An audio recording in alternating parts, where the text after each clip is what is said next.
Welcome to the Deep Dive. This is the show where we try to cut through all the noise and really get to the core insights from, well, some pretty compelling sources. Today, we're plunging into something I think fascinates almost everyone, whether you're deep in business or just curious. What actually makes a company great? And maybe even more importantly, how on earth do they stay great over time? There's this real, almost universal desire, isn't there, to find that secret formula, that pattern, to distill these massive, complex achievements into something neat, tidy, repeatable. You see it everywhere. Books promising the secrets, case studies claiming this is the pattern, here's your shortcut. But our mission today, well, it's to take a harder look, a more critical, evidence-based look at this whole idea of sustained corporate greatness. We're not just here to admire the initial wins or a good few years. We really want to dig into how companies handle the rough seas time, change, relentless innovation. What do our sources, and we've got a diverse stack today, actually tell us about principles that might endure? And what about the pitfalls, the dangers of relying too much on past successes? It's a constant challenge, staying ahead. Okay, let's get into it. Exactly. And that's really what we're aiming for in this deep dive, going beyond those surface stories. We want to look at what seems to work, sure, maybe in the short or medium term, but crucially, we also need to ask what stops working and why does it stop working? It's just, human nature to want clear answers, simple explanations for success, find that magic bullet, that blueprint. But as I think our journey through these sources will really show today, the business world is, well, it's usually far more complex, more nuanced, more unpredictable, really, than simple cause and effect suggests. It's so easy to misinterpret why a company succeeded. So, yeah, we're taking that sober second look, looking at the factors people say lead to greatness, drawing on both the wisdom and, frankly, the warnings from our sources. It's about seeing the whole picture, the climb, the peak, and sometimes, yeah, the way down, too. Okay, let's start where things usually look brightest. What are those initial ingredients, those core drivers or aspirations that seem to set successful companies apart right from the get-go? What gives them that first notable success? Well, what's really fascinating, and you see echoes of this in sources like Built to Last, is that many of these truly visionary companies, their primary focus isn't actually outward, like, we must crush competitor X. Instead, they develop this really deep internal orientation. They focus primarily on beating themselves. Beating themselves. How does that work in practice? It's not just a slogan, It's described as a disciplined way of life. It's baked into the culture. Think rigorous internal challenges, constant R&D, even on mature products, always questioning their own assumptions. They're constantly asking that core question. How can we improve ourselves? How can we do better tomorrow than we did today? And some of these companies, they've kept this intensely self-critical, self-improving mindset going for over 150 years in some cases. That internal drive, that's foundational. That's a really powerful idea. So success, winning against competitors, that's almost a side effect, not the main goal. But in a tough market, can you really afford not to focus on the competition? That's a great point, a really important nuance. And yes, that's exactly the idea. Success, beating competitors, it's framed as a residual result. It's what happens because of that intense internal focus on getting better. It suggests a mindset that's just fundamentally different from being purely reactive, always watching the other guy. If you're always looking over your shoulder, you might just miss the chance to innovate from within, to fundamentally change your own game, maybe even reshape the whole market. This sustained internal push, always striving to be a better version of themselves, that seems to create a lasting advantage that simple reactivity just can't match. Okay, that makes a lot of sense. Building that capacity for constant renewal. Yeah. So internal drive is key.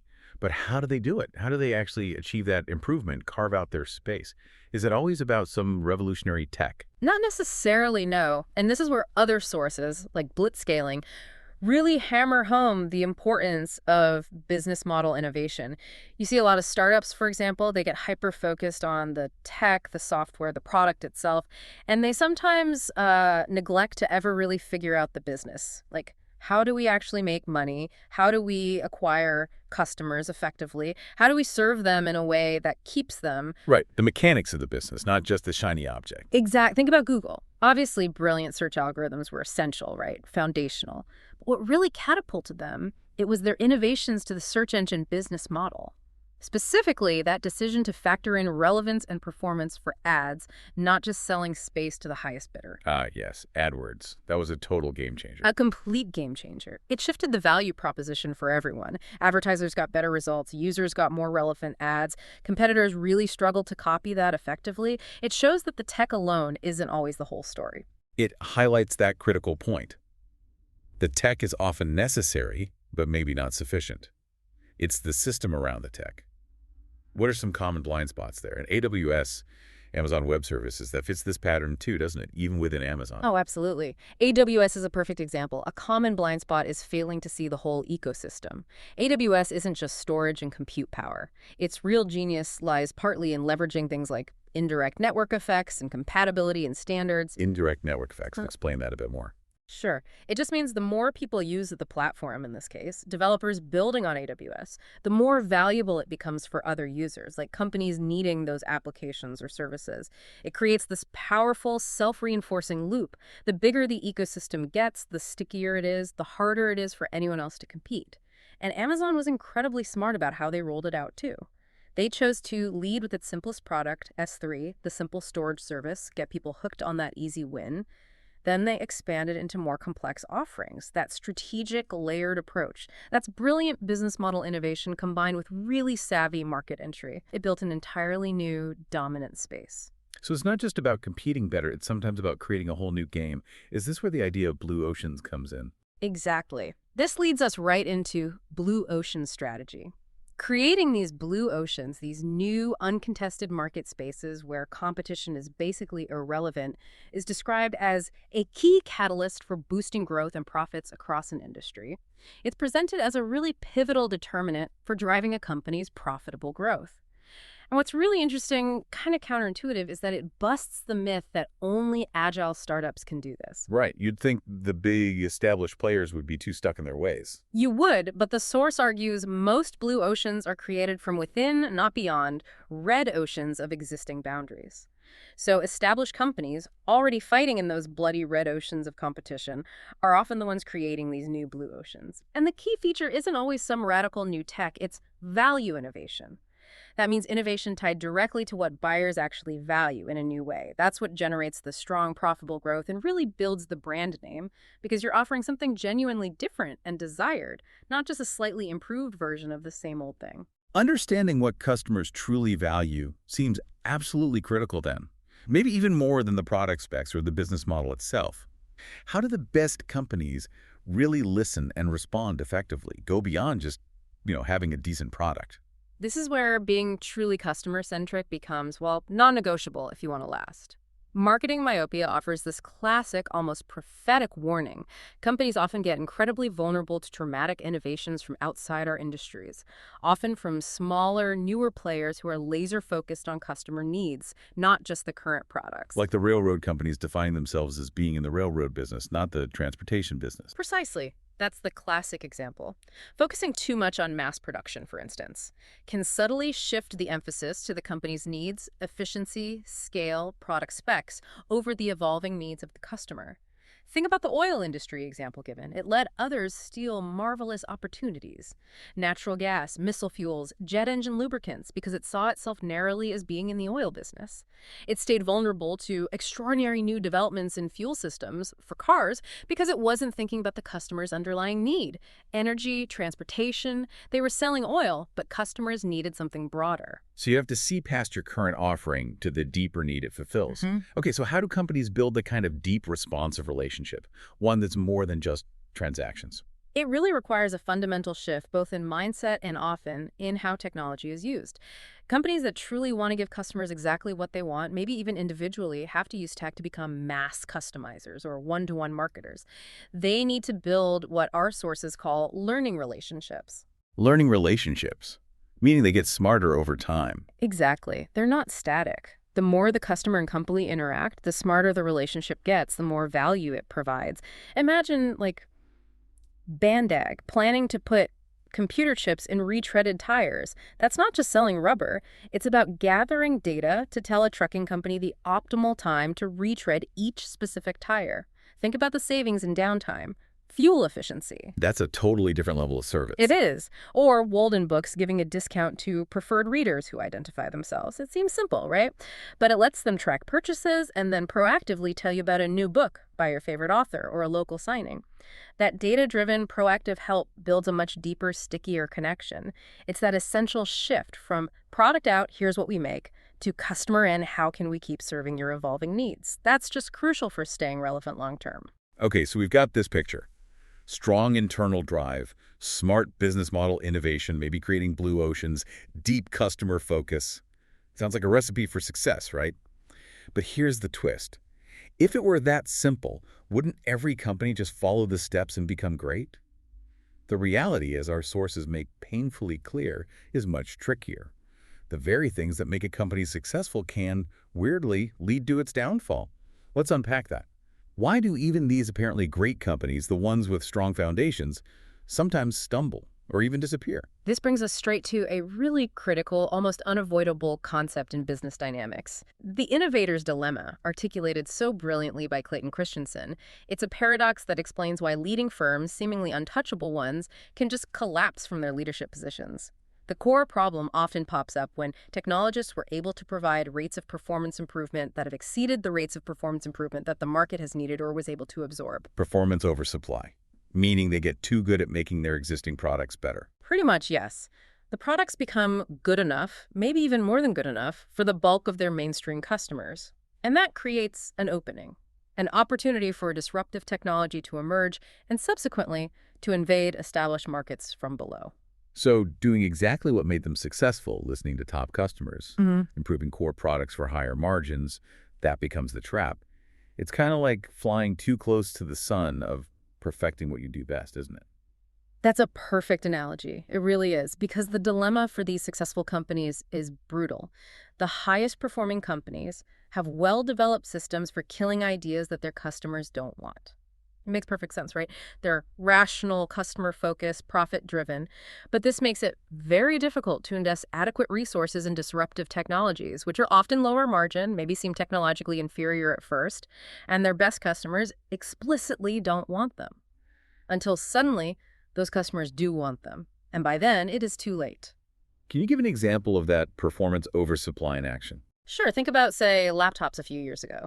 Manufacturers kept adding faster processors, more RAM, higher resolution screens, pushing the performance envelope. But for many average users, maybe just doing email, web browsing, word processing, the performance increases started to outstrip their actual needs. The laptop was already good enough. That kind of situation creates the perfect entry point for something disruptive, maybe a simpler, cheaper Chromebook, or even a powerful tablet that doesn't match the peak performance but perfectly nails the actual need for a significant chunk of the market.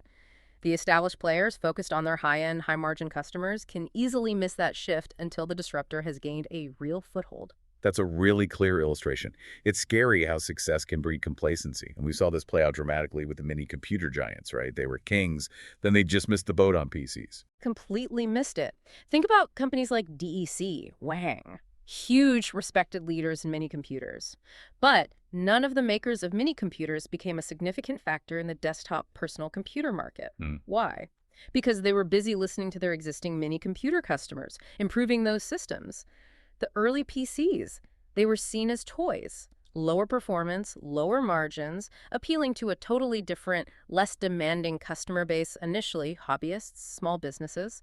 So the PC market was created by newcomers, Apple, Commodore, Tandy, eventually IBM joining in. By the time PCs got powerful enough to challenge mini computers for those core customers, the incumbents were way behind the curve. Their own successful systems and processes prevented them from jumping on the disruptive wave early enough. And the Honda motorbike example in North America, that's another classic case of this disruption from below pattern, isn't it? Oh, absolutely. Textbook. Honda's little 50cc Super Cub, when it hit the U.S. market, it wasn't trying to compete head-on with the big Harleys or BMWs. It created a whole new value proposition. Simple, cheap, reliable transport for commuting, errands, fun. It appealed to people who weren't traditional bikers. Different product attributes won. Small, easy to ride, incredibly affordable. And from that low-cost base, Honda then methodically moved upmarket, introducing bigger, more powerful bikes between the 70s and late 80s. Eventually, they were challenging the established players directly, but only after building a strong foundation, brand loyalty, and the necessary capabilities. Disruption unfolding perfectly. So, okay, companies can get blindsided by these external disruptive forces, but what about self-inflicted wounds? When their own strategies, their own internal choices lead them down the wrong path? Are there common strategic mistakes leaders make? Oh, definitely. Even without a disruptive technology breathing down your neck, Poor strategic choices can be just as fatal. Playing to win offers some really sharp insights here. A big one is when leaders essentially define strategy as the optimization of the status quo. They get really good at tweaking, refining, making their current operations more efficient. Which sounds good, right? Efficiency is good. It sounds good, and it can deliver short-term gains. But the source is clear. That is not strategy. Why? Because it completely ignores the very real possibility that the firm could be exhausting its assets and resources by optimizing the wrong activities. You might be perfecting something that's becoming obsolete. Meanwhile, more strategic competitors pass it by. The classic example given is the legacy airlines optimizing their spoke and hub models, while Southwest Airlines created a transformative new point-to-point business model. One was polishing the existing system, the other changed the game entirely. Huge difference. That's a really powerful contrast. Mistaking operational effectiveness for actual strategy. What other kinds of strategic blunders does this source warn about? It identifies a few common patterns, sometimes called Waterloo strategies, because they often lead to defeat. There's the actual Waterloo strategy, trying to fight too many battles on too many fronts at the same time, spreading resources too thin, doing nothing particularly well. Then there's the something for everyone strategy, trying to please every single market segment instead of making clear choices about who you serve and how you win with them, usually ends up appealing strongly to nobody. And finally, the dreams that never come true strategy. These are, lofty ambitions, big visions, but with no concrete choices about how to get there. No tough trade-offs, just wishful thinking. So what does real strategy involve then? According to this view, real strategy is about making a set of integrated, reinforcing choices. It means answering 5 key questions. What is your winning aspiration? What does winning look like? Where should you play? Which markets, segments, geographies, how can you win there? What's your competitive advantage, your value proposition? What capabilities do you need? What skills, assets, processes are essential? And what management systems would support it all? How do you measure, manage, reinforce these choices? Without clarity and coherence across these 5, efforts get scattered, maybe even contradictory, and you just don't get traction. Okay, so even if companies avoid the internal strategy traps, the outside world just keeps changing, right? Yeah. Markets evolve, tech shifts. How does that constant churn chip away at advantages that once seemed really solid? Yeah, the external environment is relentless. It never stands still. And sources like 7 Powers and competitive strategy really underscore how competitive advantages are dynamic and relative. Power, unlike strength, as 7 Powers puts it, is an explicitly relative concept. It's always about your strength compared to a specific competitor. So good strategy isn't just about being strong, it's about understanding your power relative to each rival, including potential new ones you don't even see yet. And the things that give you power today might not tomorrow. Exactly. What were once strong mobility barriers, those things that protected your position, like proprietary technology, exclusive access to distribution channels, unique access to raw materials, or cost advantages due to experience, these things have a strong tendency to decline or disappear in importance as the industry develops. Think about it. That cutting-edge tech gets copied or surpassed. New digital platforms bypass old distribution channels. Experience curves flatten out or get reset by automation. What was once a deep moat protecting your castle can become, well, just a shallow ditch pretty quickly. So maintaining a truly unique, defensible position over the long haul, it's an enormous ongoing challenge. It forces companies into this constant, often painful, search for new ways to differentiate, new moats to build. The competitive landscape is always shifting beneath your feet. Okay, this is where we need to get really critical about how we even interpret success. We see successful companies, we observe patterns, and we declare, aha, that's the formula. But are we sure? Are we potentially just connecting dots that aren't really connected by cause and effect? This is such a vital point, and The Intelligent Investor, Benjamin Graham's classic, offers a timeless and absolutely crucial warning here. Graham points out that if you look at a large quantity of data long enough, a huge number of patterns will emerge, if only by chance. It's just statistics. The absolute critical question is, do those factors you observe actually cause the success, the outperformance? Or are they just correlation, a fluke, a statistical coincidence? Because if it's not causal, if it's just a random pattern, then it can't be used to predict future returns. It has no predictive power, even if it looks convincing in hindsight. This is a huge trap in business analysis. I remember reading about a really striking example of this, the Foolish 4 stock strategy. It seemed to work for a bit, but the logic behind it was, well, pretty bizarre. Completely bizarre. It's cited as one of the most cockamamie stock-picking formulas ever concocted, and it's the perfect illustration of this danger. The factors they discovered involved these incredibly arbitrary rules, dropping the stock with the best score, doubling up on the one with the second highest score, dividing the dividend yield by the square root of stock price. I mean, just think about it. Could those actions possibly cause future stock performance in any meaningful way? No, it sounds like pure data mining, finding patterns after the fact. Exactly, pure data mining. And the source hilariously points out how easy it is to find these spurious correlations. Money magazine found that a portfolio made up of stocks whose names contained no repeating letters would have performed nearly as well as the Foolish Four, and for the same reason: luck alone. Huh. That's brilliant. Isn't it? It just shows if you torture the data enough, it'll confess to anything. Graham's core message is the antidote. Stocks do well or poorly in the future because the businesses behind them do well or poorly, nothing more and nothing less. Focus on the underlying business fundamentals, not superficial, likely random patterns. That really grounds things. So if patterns can be pure luck, how much of what we perceive as corporate greatness is actually just good fortune? Or maybe just being in the right place at the right time, navigating unpredictable events well, rather than some repeatable genius formula. We seem hesitant to talk about luck. We are hesitant, aren't we? It feels like it diminishes the skill involved, but honestly, probably a significant amount. John Maynard Keynes, writer way back in the general theory, had this wonderfully pragmatic view. He called business a mixed game of skill and chance. Simple as that. He pointed out that big investment decisions are largely irrevocable. Once you commit, you're in. And realistically, it is probable that the actual average results of investments have disappointed the hopes which prompted them.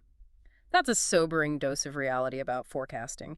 He even suggested that the people who really try to make accurate long-term forecasts are often so much in the minority that their behavior does not govern the market. The market is often driven by sentiment, by the crowd, not just cold, hard analysis. And more recently, didn't The Big Short touch on this too? The difficulty of separating skill from luck. It did, very poignantly. The quote is something like, "It's really hard to know when you're lucky and when you're smart." And this is coming from people who made incredibly successful, seemingly brilliant bets against the housing market. Even they weren't always sure. Was it pure skill, deep insight, or did chance just play a massive role in things unfolding exactly as they predicted?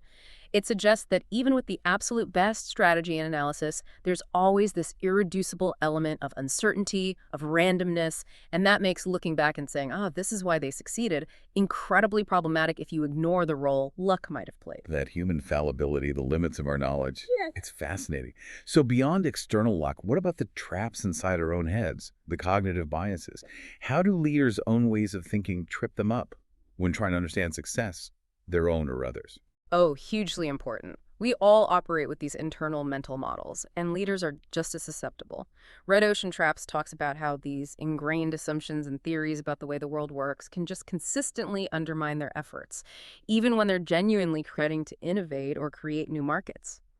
These models are described as being so powerful a determinant of choices and behaviors that many neuroscientists think of them almost as automated algorithms. They filter how we see things, what data we pay attention to, how we react, often completely unconsciously. So they can blind us to possibilities, even if we say we want to find them. Exactly. It explains why a company might say it wants to create a blue ocean, but then falls back into red ocean traps, acting within the old competitive rules. Maybe that established airline tries to launch a low-cost carrier, like Delta's Song attempt, but if their underlying mental model still treats it as just a niche strategy within the old airline game, maybe to fend off JetBlue, rather than a truly separate entity playing by new rules, it's probably doomed. The old assumptions drag it back into the red ocean fight. Right, the ingrained thinking overrides the stated strategy. What other kinds of cognitive pitfalls make it hard for leaders to see clearly? Well, thinking fast and slow gives us the classic inside view forecast bias. This is where we tend to focus way too much on the specifics of our particular situation, our project, our company, and we neglect the relevant statistics, the base rates, what usually happens in similar situations. The example used is Seymour, a manager who had all the data needed to make a statistical estimate for a project's timeline, but just didn't use it. He based his forecast on the unique, optimistic details of his project, ignoring the dismal track record of similar projects. Leaders do this all the time. We're all prone to it. We overestimate our uniqueness, underestimate the power of general statistics. We overlook crucial context, misinterpret results, because these biases filter our perception. It adds yet another layer of complexity to understanding why some ventures succeed and others fail. Okay, so we've peeled back layers of complexity, looked at the pitfalls, the role of luck, cognitive biases. It can feel a bit overwhelming. After all that, what can companies realistically hold on to?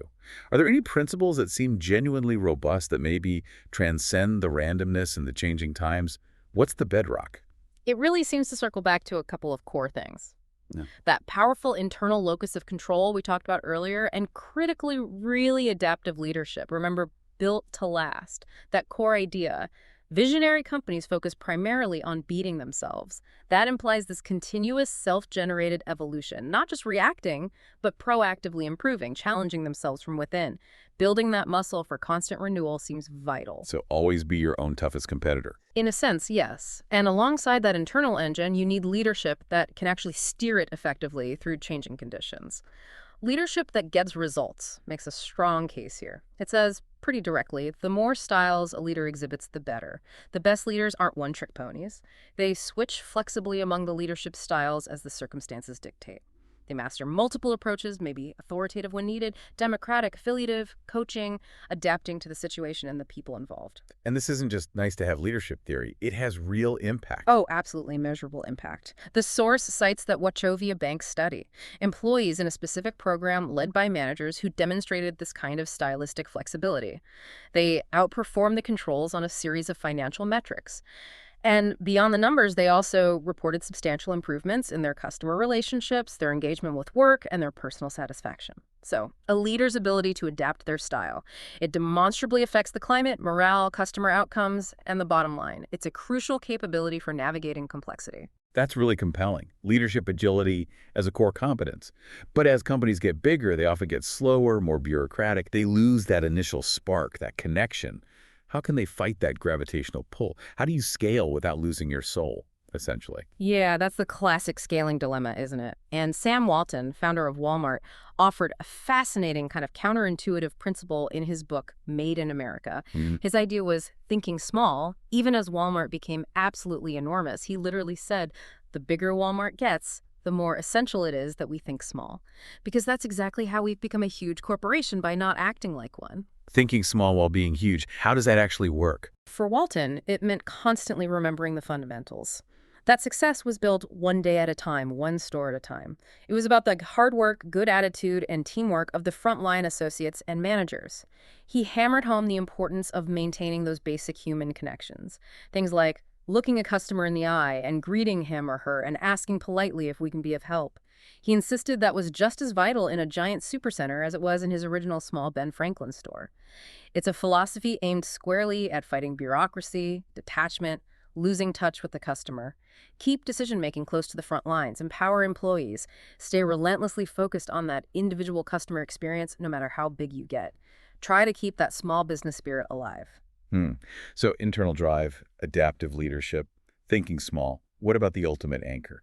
Through all the changes, disruptions, mistakes, what gives a company a core reason to exist beyond just making money? What provides that deeper sense of direction? This really brings us to the enduring importance of purpose and, relatedly, ethical responsibility. Peter Drucker, the management thinker, was relentless on this point. In the practice of management, he famously stated, there is only one valid definition of business purpose: to create a customer. But he went further, arguing that a business is an organ of society. Its purpose, therefore, must lie outside of the business itself. It's not just about internal metrics or shareholder value. It's about the value created for society. Serving a function beyond profit. Exactly. And in What Makes an Effective Executive, he says, a key practice for leaders is always asking, is this the right thing for the enterprise? Not just for owners or the stock price or employees in isolation, but for the whole entity, its role, its long-term health as part of society. And elsewhere in the Drucker box set, he's explicit. Social impacts and social responsibilities aren't optional extras. They're things business has to think through its role, has to set objectives, has to perform. They need to be managed, just like any other critical function. This isn't just about PR, it's about legitimacy, sustainability, trust. That feels like a world away from some of the stories we hear, especially from sectors like finance, where short-term gains sometimes seem to trump everything else, leading to huge ethical failures. It is a stark contrast, isn't it? You put Drucker's ideas next to, say, the detailed account in The Smartest Guys in the Room of Enron's downfall. You see the complex accounting tricks, the boomerangs, the deliberate deception like CEO Jeff Skilling claiming trading is just a small portion of the business when internal reports showed it was massive and losing huge amounts. They lost sight of any real purpose beyond manipulating numbers to keep the stock price up. The ethical compass was completely broken. Or think about the culture described in Liar's Poker, the Wall Street memoir, where goodness was not taken into account, it was neither rewarded nor punished. When the sole focus becomes immediate personal gain, detached from broader consequences or ethical considerations, things can go badly wrong very quickly, often with systemic effects. It really suggests that true sustainable greatness is deeply tied to having a clear ethical purpose that goes beyond just profit, that builds trust, fosters real relationships, and creates lasting value, things that are often tragically absent when companies stumble and fall spectacularly. They lose their way, their reason for being. What a fascinating and honestly quite sobering journey we've been on today. From those initial, seemingly clear principles of success, the internal drive, the innovation, the customer focus to the harsh realities of constant change, the innovator's dilemma, the illusions of correlation, the traps of our own thinking, and the absolute necessity of a critical perspective. It really underscores that the story of business greatness is rarely, if ever, a simple formula to be copied. It's this continuous, incredibly complex balancing act, balancing internal drive with external adaptation, deep customer connection with strategic foresight, and immediate performance with an unwavering ethical purpose that looks beyond just today's bottom line. It really is about building resilience and staying relevant in a world that just doesn't stop changing. Absolutely. And maybe a final thought for everyone listening. As you look at the companies being celebrated today, the current darlings of the business world, ask yourself, what patterns are we seeing now? Which ones might, if we look closer, turn out to be just correlation, not causation? And maybe more profoundly, how might the very things being celebrated now, perhaps their sheer scale, their laser focus on a specific product, their current dominance, how might those very strengths be sowing the seeds for future challenges down the road in this relentlessly evolving world? Because the ultimate deep dive maybe isn't just into the companies themselves, but into our own assumptions, the hidden biases, and those powerful dynamic forces that are always shaping business outcomes, often in ways we don't fully grasp until later. It's about staying curious, questioning the narratives, and always digging for the why behind the what.